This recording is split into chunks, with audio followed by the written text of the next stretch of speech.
একটি গ্রামে ছোট একটি ছেলে ছিল। সে খুবই দুষ্ট প্রকৃতির ছিল এবং খুবই মজা করত। সে শুধু ঘুরতে চাইতো, এখানে সেখানে যেতে চাইতো। তার ঘোরার খুব ইচ্ছে।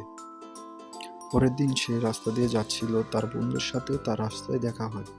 তার বন্ধুকে সে বলল, বন্ধু চল, আজকে আমরা পাহাড়ে ঘুরতে যাব। তার বন্ধু বলল, হ্যাঁ চলো, আজকে পাহাড়ে ঘুরতে যাবো, দুজন মিলে মজা হবে। তারপর দুজন মিলে রওনা হলো পাহাড়ের দেখায়। তারা দুইজন হাঁটতে থাকে।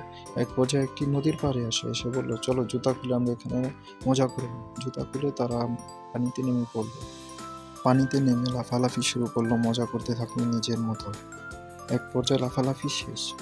এরপর দুজন মিলে রওনা হলো পাহাড়ের চূড়োয় উঠবে। দুজন মিলে আস্তে আস্তে ছোট ছোট পায়ে পাহাড়ের চূড়োয় উঠে তারা দুজন মজা করতে লাগলো এবং দুইজন লাফালাফি শুরু করে দিল এই আকাশের নিচে। লাফালাফি করতে করতে ক্লান্ত হয়ে গেল। এক পর্যায়ে তারা ম্যাপ নিয়ে জঙ্গলের ভিতরে একটি ঝর্ণা খুঁজতে লাগলো এবং ঝর্ণাটি পেয়েও গেল। ঝর্ণার পাশে দুজন বসে আপেল খেলো আর কিছু ছবি তুললো। তারা দুজন বসে কথা বলছিল, আমরা যদি প্রতিদিনই এভাবে আসতে পারতাম তাহলে তো অনেক মজা হতো, কিন্তু আমরা তো আসতে পারি না। হ্যাঁ, আমরা আসবো কিভাবে?